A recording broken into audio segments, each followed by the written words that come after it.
सुदामा जी इतना दिव्य सुंदर चरित्र सुदामा का, सुदामा जिसने स्वयं के इंद्रियों का दमन कर लिया हो, संसार में रहते हुए भी, परिवार में गृहस्थ जीवन को जीते हुए भी जिसकी इंद्रियां इसके बस में हो, उसको कहा जाता है सुदामा।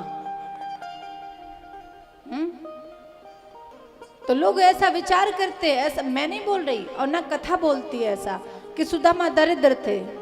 सुदामा दरिद्र नहीं थे, सुदामा तो निर्धन थे, धन का अभाव था, धन नहीं था। दरिद्र कहते हैं जो मलिन व्यक्ति हो, कपटी हो। दरिद्रता किसको कहा जाती है कि ये तो दरिद्र है, कपटी है, मलिन है, गलत विचारधारा वाला है, उसको दरिद्र कहा जाता है।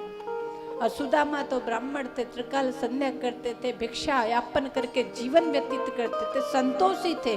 तो जो संतोषी होगा वो दरिद्र तो प्यारे हो ही नहीं सकता ना। तो बोले दरिद्र नहीं थे। आज के बाद भी अगर आप कहते ना सुदामा दरिद्र थे, तो प्यारे दरिद्र शब्द का उपयोग मत करना कभी भी आप,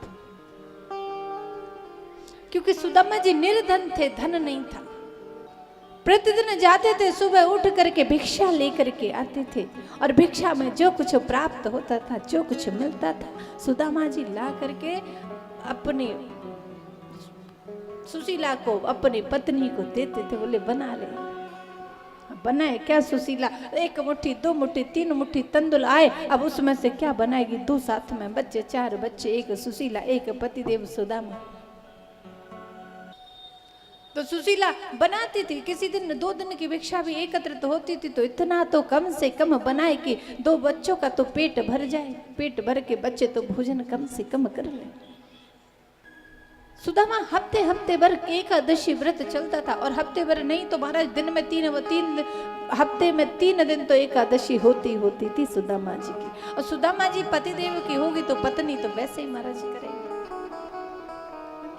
तो पतिदेव की होती थी तो पत्नी सुशीला भी एकादशी व्रत करती थी। बोले जिस दिन भिक्षा न मिले उसी दिन एकादशी है प्यारे।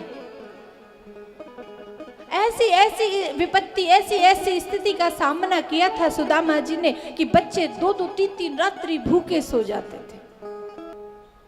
पतिदेव जितने सुंदर संतोषी थे, उतनी ही संतोषी पत्नी भी थी, सुशीला भी थी।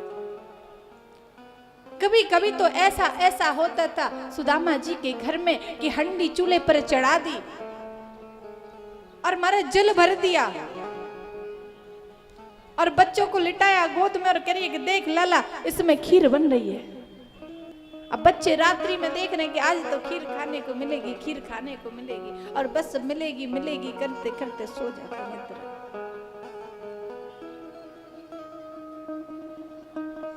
लेकिन प्यारे उस हंडी में खीर होती तो मिलती, उस हंडी में तो पानी था, तो पानी की खीर कैसे बनेगी? फिर सुबह होती थी, फिर सुदामा जी भिक्षा के लिए जाते थे, फिर जो मिलता था उसको ला करके बच्चों को खिलाते थे। ऐसा दिव्य जीवन था सुदामा जी का।